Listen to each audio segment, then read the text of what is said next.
Si podemos resumir las últimas palabras de Jesucristo, se encuentran en el capítulo 2 y en el capítulo 3 de este maravilloso libro que se llama el Apocalipsis, y que la palabra apocalipto en el griego significa descorrer las cortinas.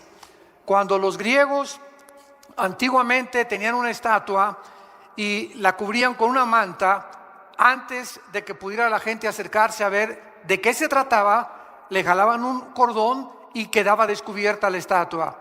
Este efecto del correr las cortinas en el griego es apocalipto.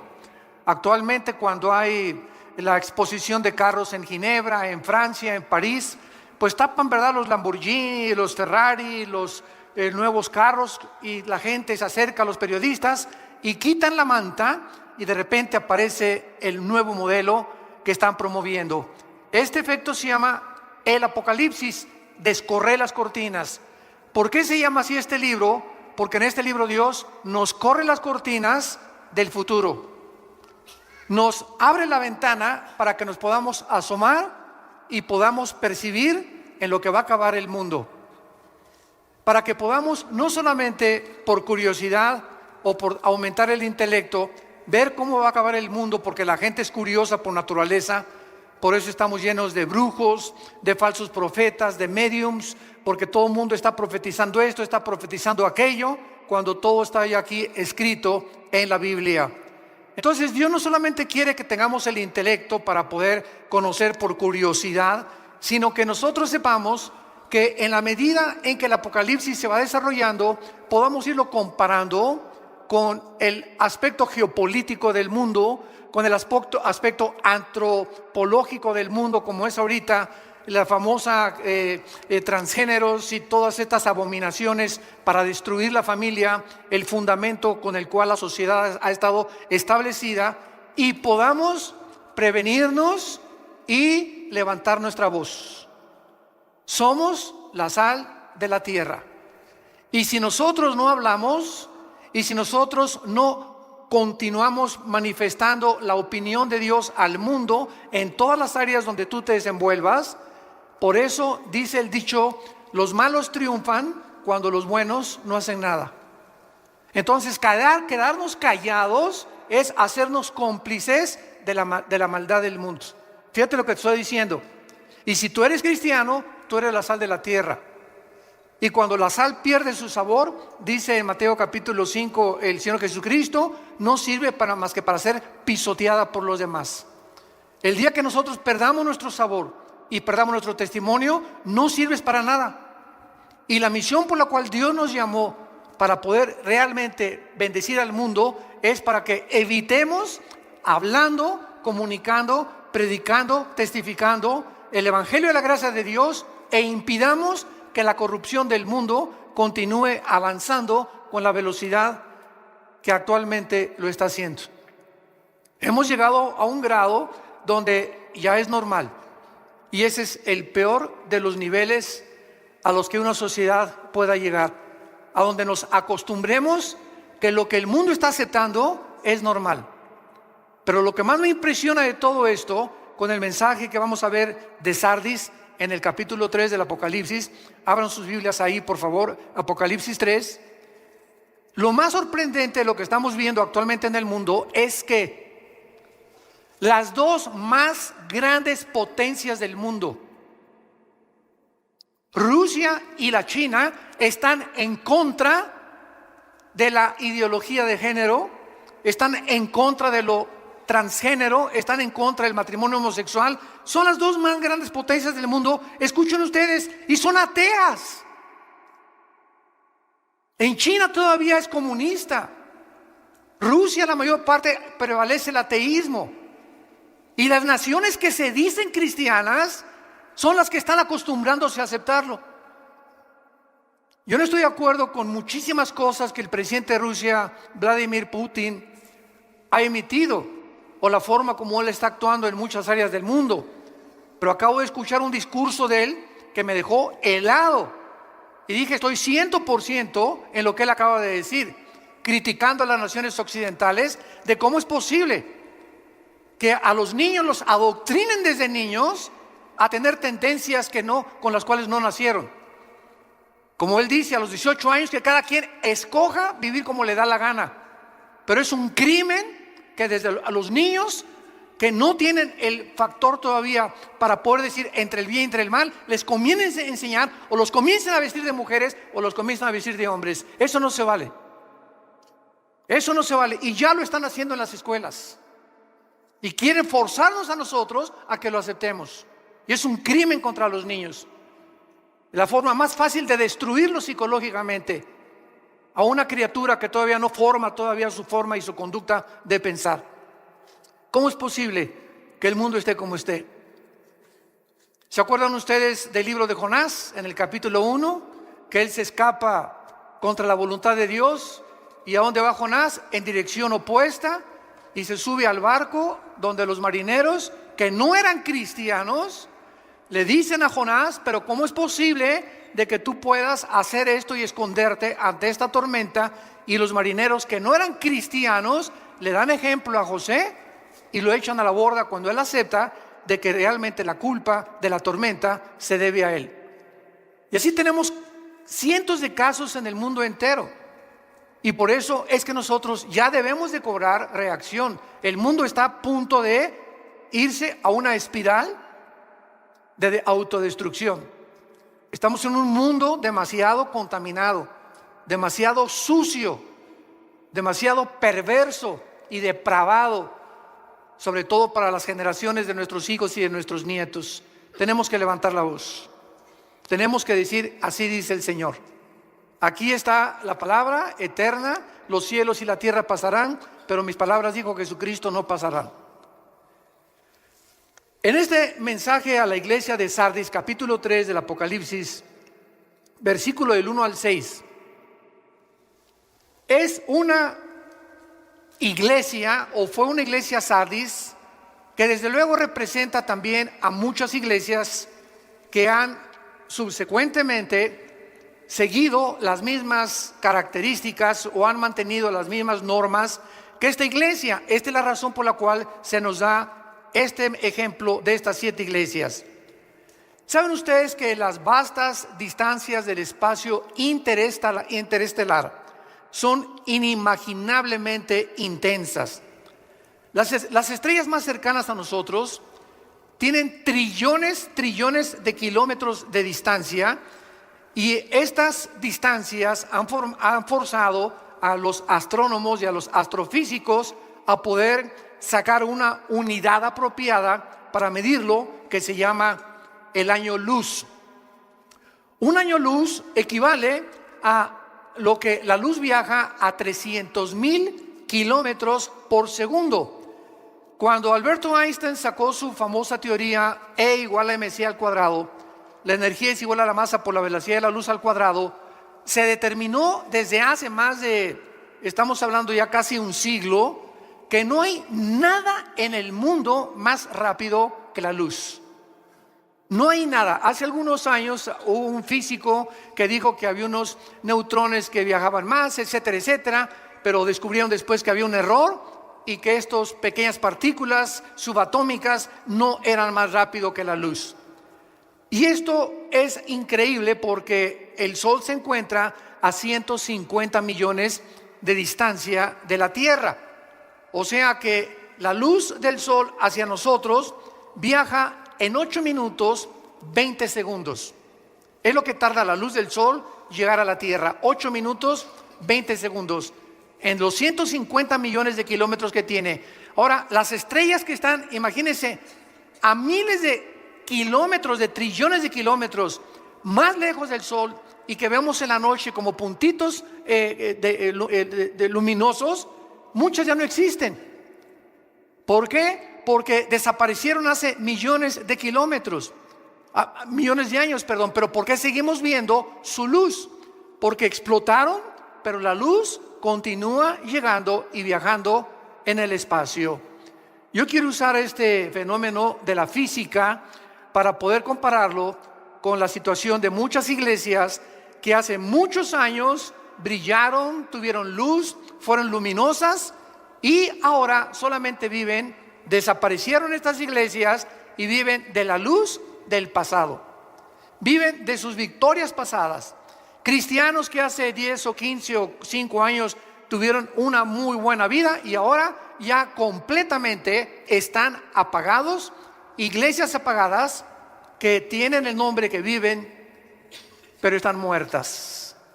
Y muchos de ustedes que nos escuchan a través también de las redes sociales y de internet y de YouTube, etcétera, etcétera, muchos de ustedes que nos escuchan solamente tienen el nombre de cristianos, pero están muertos espiritualmente a los ojos de Dios. Y recordemos algo para comenzar a definir los términos. La palabra muerte, thanatos en el griego, no significa cesación de existencia. No significa dejar de existir o de vivir. La palabra muerte en la Biblia significa separación, si lo quieres apuntar. ¿Quiénes son los muertos espiritualmente? Los que están separados. Están existiendo, pero no tienen una relación viva, dinámica, orgánica con el Señor Jesús. ¿Quién es un muerto físicamente? Una entidad que ha dejado, que se ha separado, su cuerpo está en la tumba, pero su alma y su espíritu se han separado de su cuerpo. Es lo que la muerte física no es cesar de existir, y se han ido o al cielo o han bajado al infierno a esperar el juicio final. Entonces la muerte física es la separación del cuerpo, del alma y del espíritu. La muerte espiritual es la separación del espíritu, del alma y del cuerpo. Y la muerte eterna es la separación del espíritu, del alma y del cuerpo eternamente de la presencia de Dios. Siguen existiendo, pero están separados eternamente de Dios. Esta ilustración nos resume, repito, la situación de muchas iglesias que aún continúan brillando con la luz reflejada de un pasado brillante. Y vemos nosotros de qué forma el mundo va a acabar, dónde va a terminar. Hace algunos días tuve una reunión con varios pastores centroamericanos y me estaban preguntando que cuál era la opinión de nosotros acerca del futuro de la iglesia. Y les dije, bueno, he escuchado desde hace algunos años que han por ahí predicado Argentina para Cristo, Paraguay para Cristo, México para Cristo, España para Cristo. Y les dije yo, ¿de dónde sacaron estas tonterías? Porque en la Biblia no existe nada absolutamente de que una nación entera se vaya a convertir. Esto va a suceder hasta Apocalipsis 22 en el tiempo del milenio.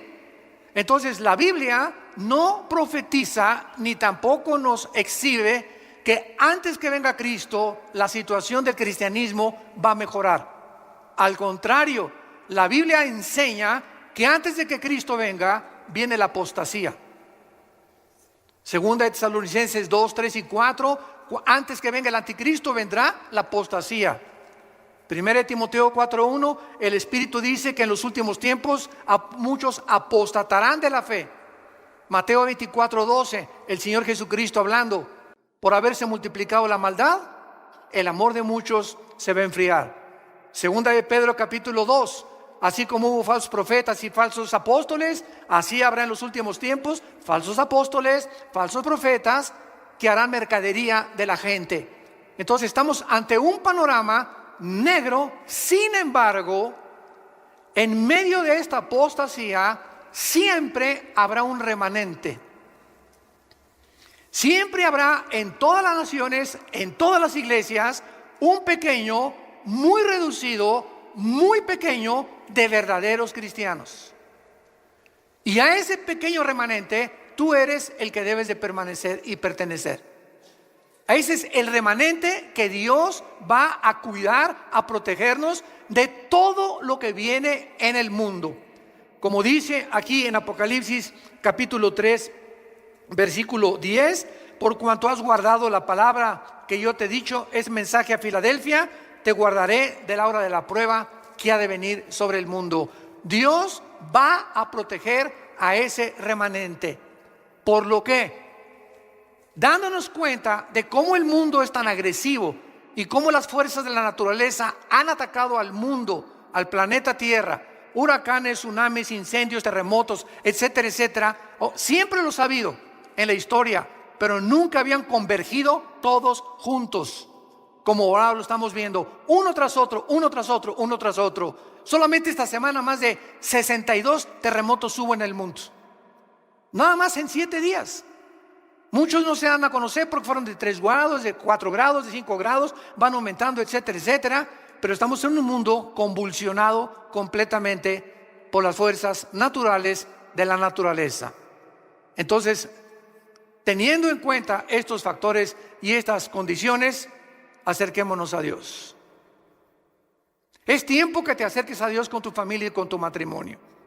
Es tiempo que reunamos a nuestros hijos y les demos testimonio.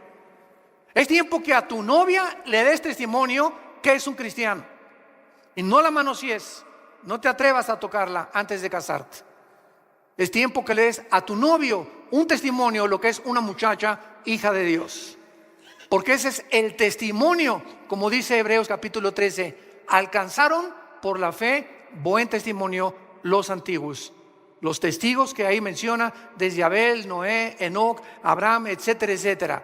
Y este es el testimonio que hace falta actualmente en el mundo que nos rodea. El mensaje a la iglesia de Sardis dice así: escribe al ángel de la iglesia en Sardis, el que tiene los 7 espíritus de Dios y las 7 estrellas, dice esto: yo conozco tus obras, que tienes nombre de que vives y estás muerto. Sé vigilante y afirma las otras cosas que están para morir, porque no he hallado tus obras perfectas delante de Dios. Acuérdate pues de lo que has recibido y oído, y guárdalo, y arrepiéntete. Pues si no velas, vendré sobre ti como ladrón, y no sabrás a qué hora vendré sobre ti. Pero tienes unas pocas personas, ahí está el remanente. Tienes unas pocas personas en Sardis que no han manchado sus vestiduras, y andarán conmigo en vestiduras blancas, porque son dignas. El que venciere será vestido de vestiduras blancas, y no borraré su nombre del libro de la vida, y confesaré su nombre delante de mi Padre y delante de sus ángeles. El que tiene oído, oiga lo que el Espíritu dice a las iglesias. Sardis fue una de las ciudades más bellas del mundo entero. Fue fundada 1200 años antes de Cristo y fue la capital del reino de Lidia hasta el año 549-550 antes de Cristo, cuando fue conquistada por Ciro, el emperador o el rey de Persia, que es ahorita Irán. Esta ciudad fue destruida por los jónicos en el año 501 antes de Cristo, y finalmente Sardis fue conquistada por Alejandro el Magno. El rey más famoso de Sardis se llamaba Creso con C de Carlos, y estaba la ciudad emplazada en una llanura preciosa junto al río Hermus, en una posición militarmente envidiable, porque estaba construida la ciudad hacia, como casi en una montaña, como una torre, por lo cual era muy difícil. Solo Alejandro el Magno lo pudo hacer, y el rey Ciro de Persia. Era una ciudad riquísima en pepitas de oro. Ahí, dicen los historiadores, comenzaron a encontrarse las primeras pepitas de oro. Cuando Alejandro el Magno conquista a Sardis, esta ciudad se rinde completamente a Alejandro el Magno y absorbe la cultura helénica, que es la cultura de los griegos, y que posteriormente los romanos también la absorbieron, y entonces el mundo comenzó, el europeo y el Asia Menor, a hablar el griego. Vean ustedes de qué forma Dios preparó todo esto para que el Nuevo Testamento que tenemos nosotros haya sido escrito ¿en qué idioma original? En el griego. Así que el Nuevo Testamento, los originales, fueron escritos en el griego, porque el griego y el hebreo son los dos únicos lenguajes que sus letras tienen símbolos de número.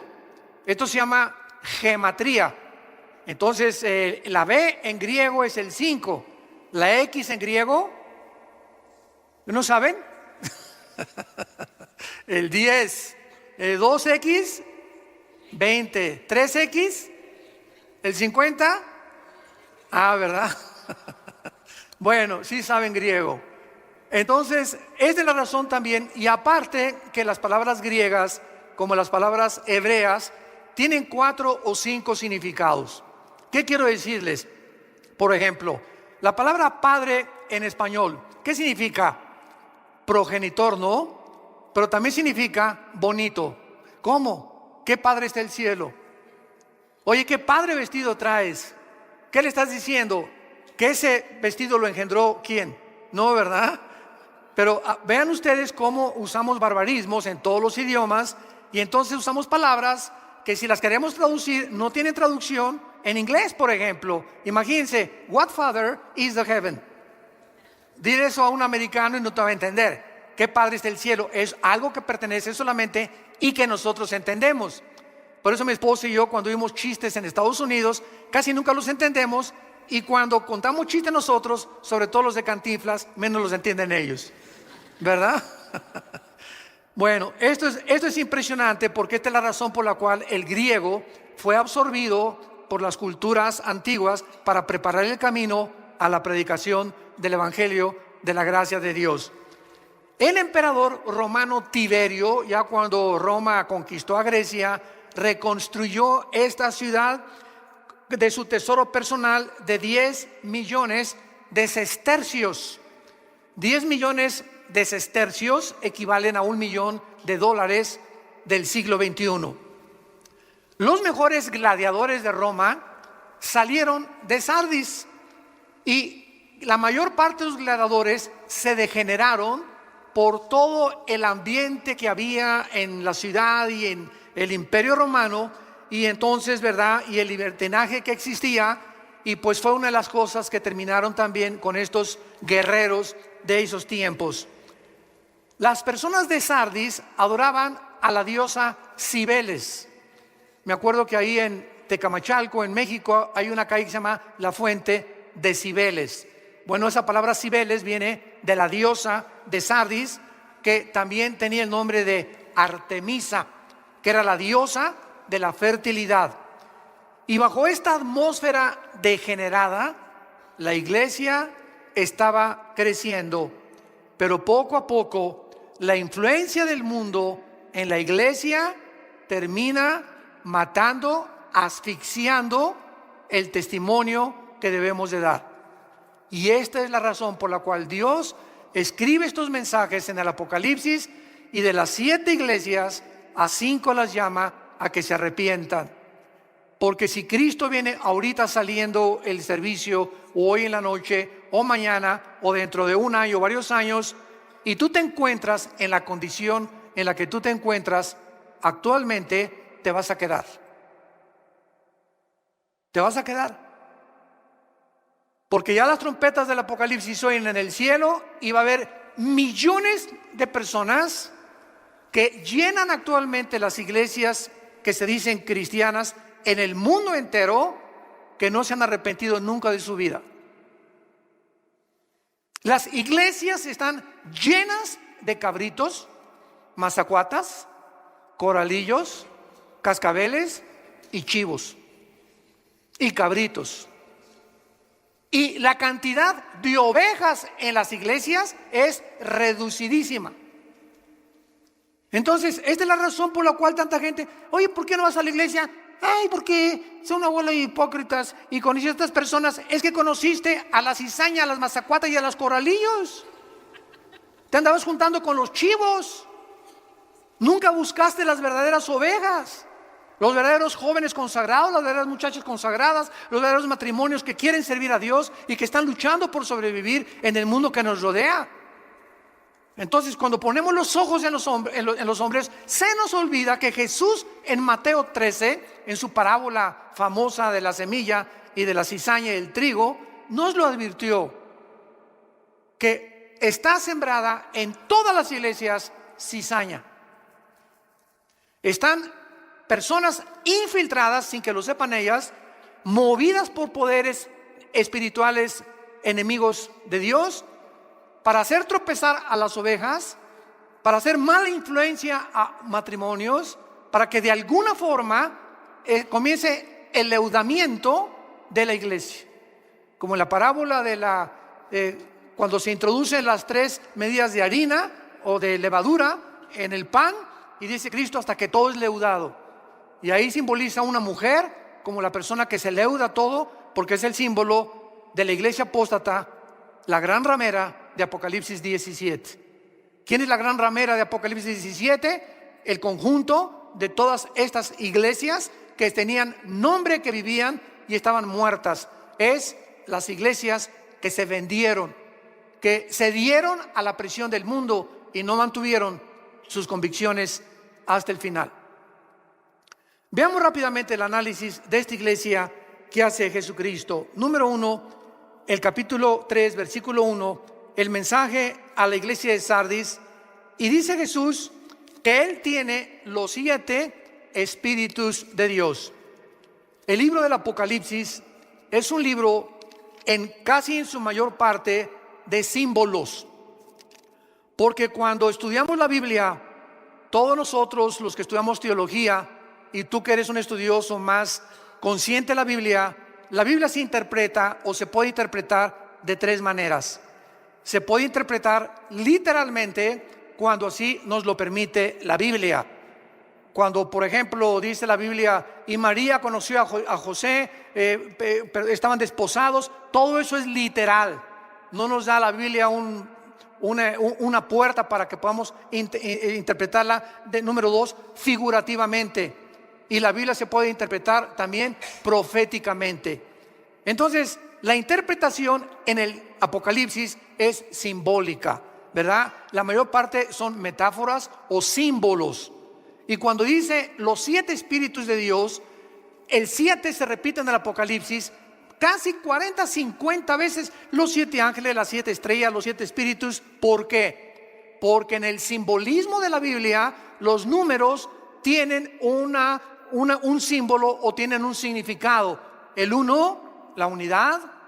El 2, el testimonio. Siempre se mandaban a predicar de 2 en 2. El 3, la Trinidad.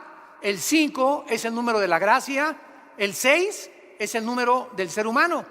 Por eso el anticristo es 6, 6, 6, que es el ser humano elevado a la Trinidad, el ser humano elevado a Dios.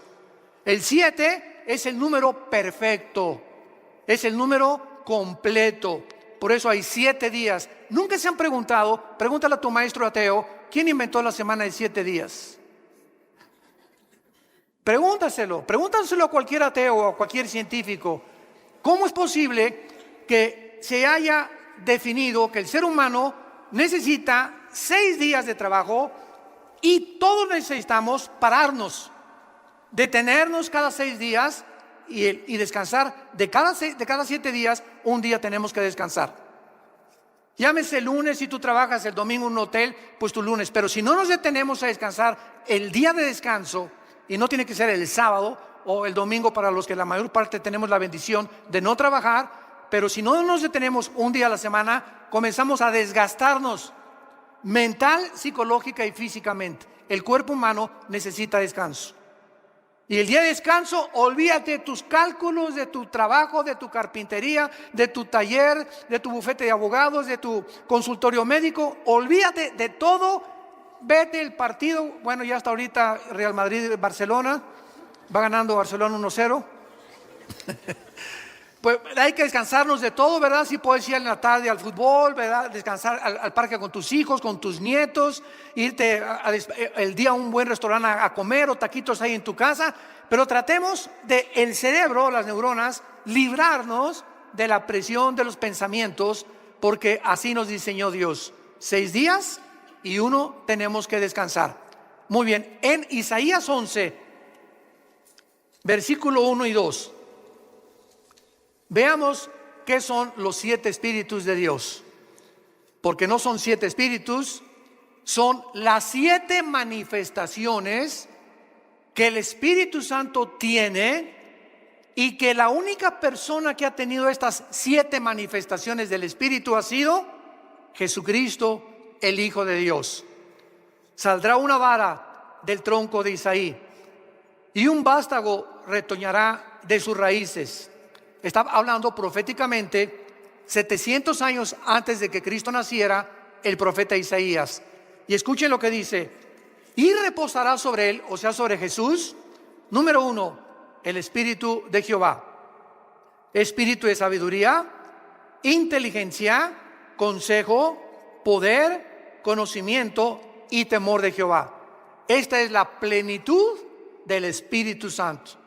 Dichosos aquellos que tienen por lo menos sabiduría, inteligencia, consejo, poder, o que tengas 3 o 4 de estas manifestaciones del Espíritu Santo. Ahora regresamos a Apocalipsis y podemos entender por qué Jesucristo dice el que tiene los 7 espíritus de Dios. O sea, Jesús poseía la plenitud del Espíritu Santo, y este Cristo santo, glorificado, majestuoso, es el que está enviando un mensaje a un pequeño grupo de cristianos, un remanente en la iglesia de Sardis. ¿Cuál es la acusación? Yo conozco tus obras, que tienes nombre de que vives y estás muerto. Esta iglesia tenía una falsa reputación espiritual. ¿Cuántas personas se dicen a sí mismo cristianas? Volvemos a repetir, pero su verdadera condición, tal vez ante la iglesia tienes cara de San Crisóstomo, tienes la cara de la Rosa de Castilla, de Santa Rita de Casia. No, la hermana tiene cara de monja, una cara dulce, transparente. El hermano tiene cara que no rompe un plato, pero en su casa tiene otra cara, y en su trabajo tiene otra cara. En la psicología se le conoce como los desórdenes múltiples de la personalidad, que no eres de una sola pieza. Y esto es lo que Dios insiste en nuestras vidas. Tenemos que ser de una sola pieza. Así como eres aquí, lo eres aquí en el estacionamiento, y lo eres en tu casa, y lo eres en tu trabajo, y lo eres en el cine, y lo eres a donde quiera que vayas. Eres tú. Y no tienes que ocultarte detrás de máscaras. ¿Por qué? Porque eres de una sola pieza. Y está demostrado esto psiquiátricamente, que una persona que tiene 2 o 3 personalidades es una persona que se está desintegrando en su carácter. Porque no ser como tú eres con tus amigos, sin que nos demos cuenta, el cerebro no acepta estas condiciones o actitudes negativas y te comienzas a desintegrar. ¿Qué me refiero que te comienzas a desintegrar? Tu conducta comienza a desvariar. Comienzas a hacer cosas que ya no son normales, que ya son completamente, muchos antisociales, otras inmorales, pero ya no eres la persona que eres. Y esas cosas que tú haces, no te das cuenta. Este es el engaño más grande del pecado humano, que el pecado endurece y engaña el corazón. Dice Jeremías 17:9, engañoso es el pecado sobre todas las cosas, perverso y engañoso el corazón. Entonces, estas personas llegan a la iglesia y no se han dado cuenta lo que son. Crees que eres y no eres. ¿Por qué lo crees? Porque estás engañado.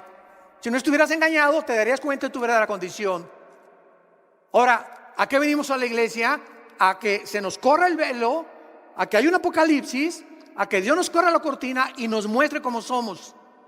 Porque es el mensaje de la palabra de Dios. La palabra de Dios es como una espada de 2 filos que penetra y parte el alma y el espíritu y discierne las intenciones y los pensamientos del corazón.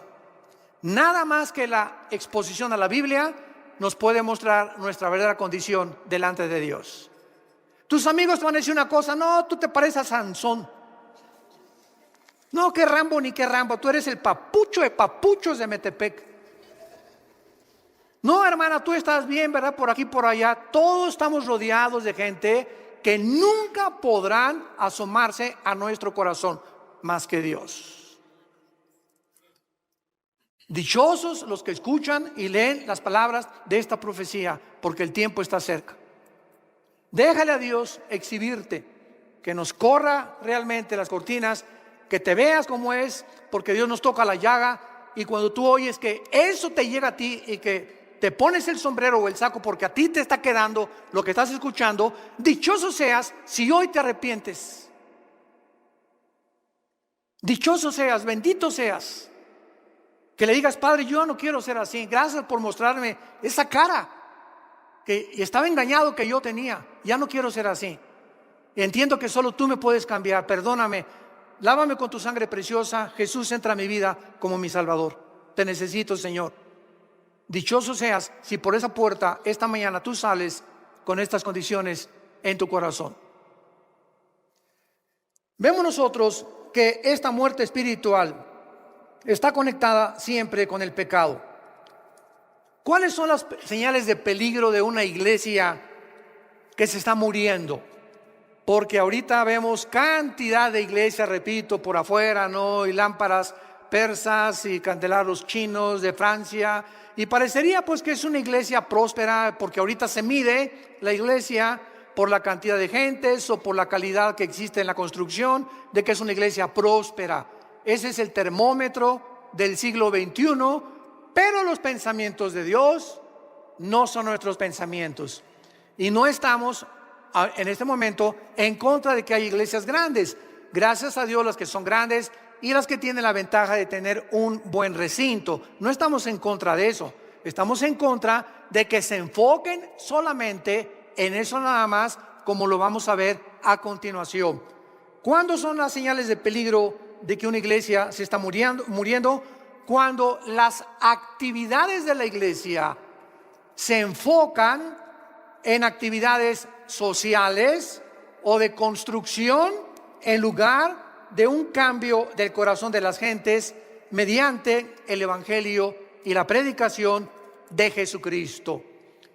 Cada vez que nosotros tenemos oportunidad de platicar con pastores, y tengo muchos amigos pastores, gracias a Dios, y somos un cuerpo todos, siempre a muchos de ellos les pregunto: ¿cuántos estudios bíblicos tiene tu iglesia? Pues tenemos la femenil el miércoles y tenemos 3 servicios el domingo. Le digo: pero entre semana no hay discipulado. ¿Quiénes son tus hombres? Le pregunto yo a mis hermanos pastores: ¿quiénes son tus hombres que tienes a tu alrededor? Tus Timoteos. ¿No tienes un grupo de 3 o 4 hombres a quienes te estés dedicando más tiempo que a todas las demás iglesias, que a todas las demás ovejas, y que los estés discipulando para que estas personas el día de mañana te ayuden a ser los pilares de la iglesia? Porque una iglesia que tiene 500 miembros necesita 3 pastores.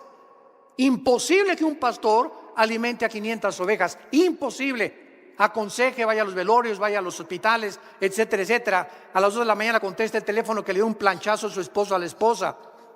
Imposible. Entonces, las columnas que sostienen una iglesia son los varones.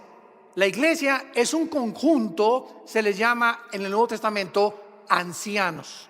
No de edad, porque la palabra presbúteros, ancianos, sino líderes espirituales que nos ayudan a los que levantamos iglesias a poder delegar las responsabilidades, porque si no lo hacemos, acabamos en el psiquiátrico.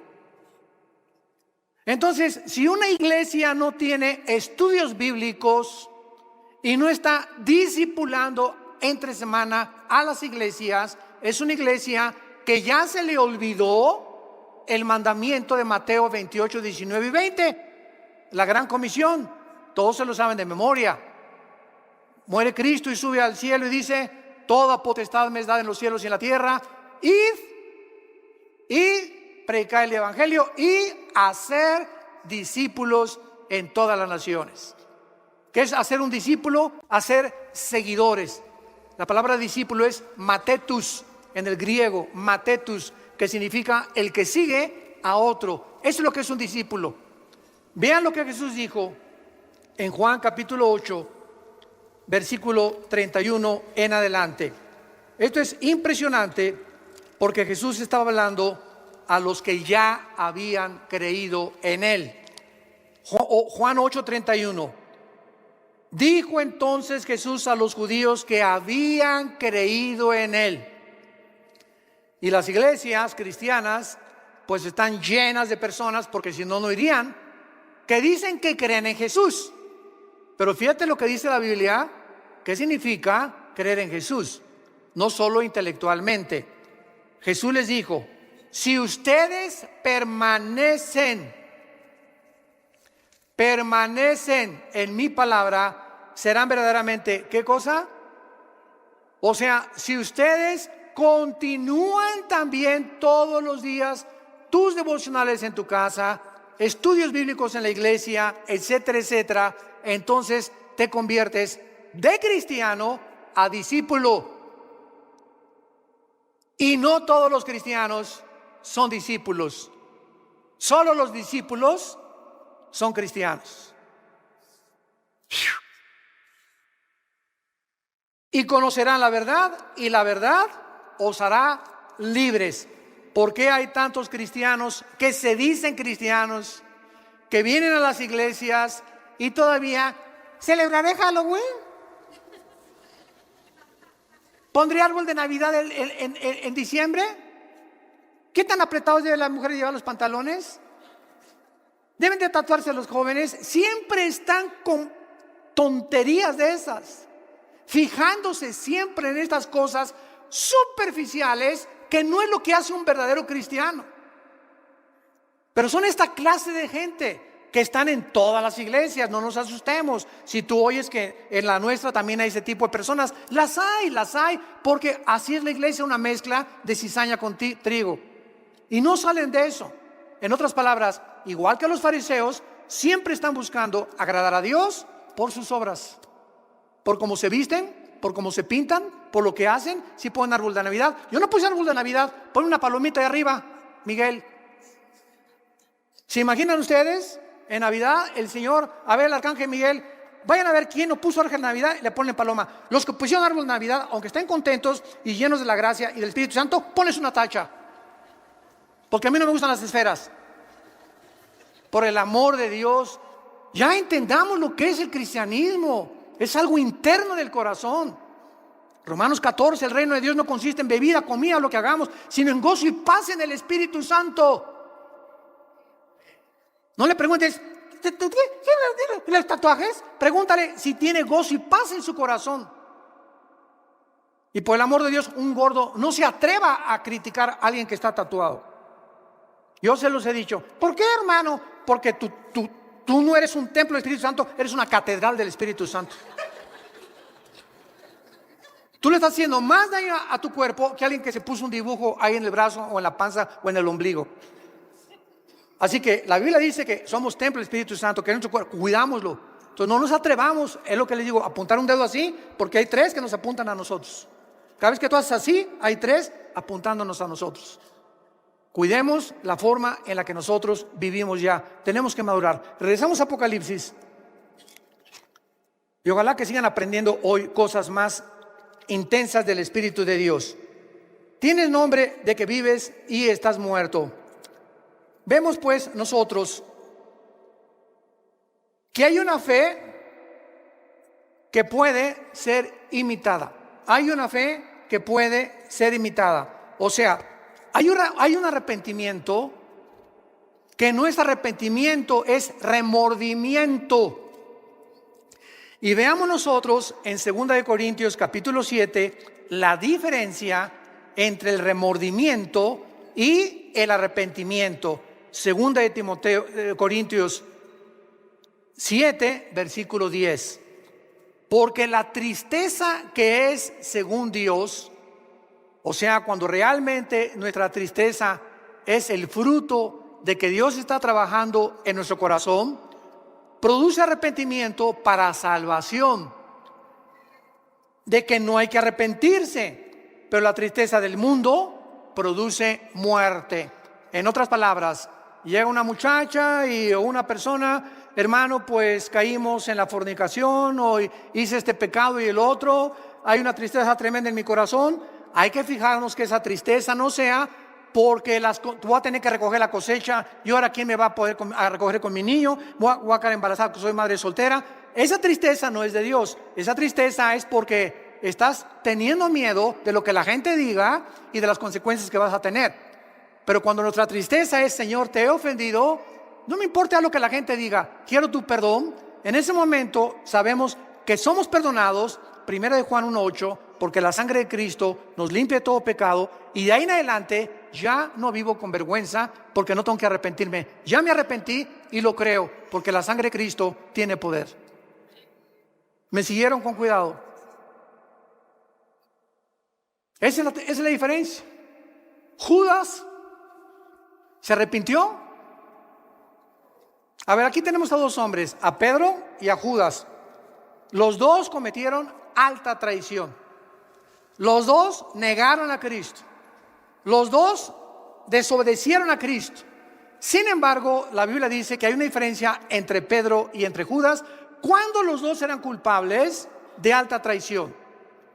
Pero cuando Pedro cometió el pecado de negar a Jesucristo, lloró amargamente porque sabía que Jesús era el Hijo de Dios y sabía que lo había traicionado.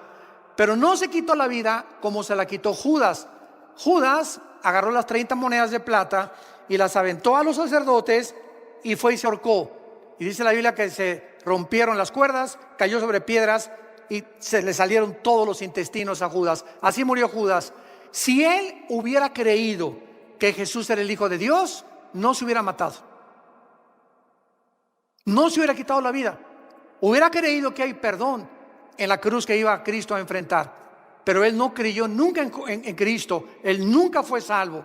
Jesús mismo dijo en Juan que era un diablo desde que Dios lo llamó, y formaba parte del plan de Dios para demostrarnos que siempre, siempre, siempre habrá gente cerca de ti y cerca de nosotros, diablos. Y muchas veces tarda tiempo en descubrir quiénes son nuestros verdaderos amigos, los que verdaderamente en tiempo de la prueba están con nosotros o están contigo.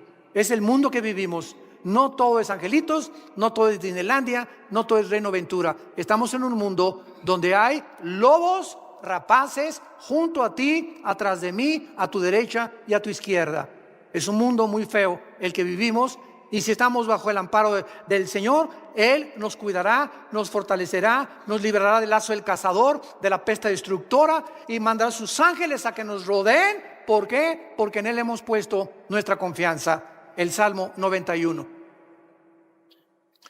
Hay una fe que no es real, hay una creencia que no es real. En Hechos capítulo 8, Simón el mago creyó. ¿Se acuerdan ustedes? Pero en realidad él quería el don del Espíritu Santo, oigan esto, para hacer negocio. ¿Cuántos pastores que me escuchan a través de las redes sociales están entrando al ministerio porque fracasaron como ingenieros, como arquitectos, o por lo que quiera, y están buscando un modus vivendi y se meten de pastores para hacer dinero? Cosa que te equivocas, gana nada más de mecánico que de pastor. Va a tardar muchos años para que Dios pueda levantar tu iglesia, muchos años. Pero todos ya quieren así, a la marucha, una iglesia en la marucha. Ya a los 2, 3 años está una iglesia, 500 miembros, etcétera, etcétera, y ya, ¿sabes una cosa? Es un camino muy largo que recorrer, pero muy largo. Nosotros los 3 años cuando Dios me llamó al ministerio, estuve 3 años viviendo con indígenas entre Guerrero y Oaxaca, de misionero, durmiendo en el suelo, tapándome en pisos de adobe con periódicos, y mi cojín era un ladrillo envuelto con 3 o 4 periódicos del Excelsior de aquel tiempo.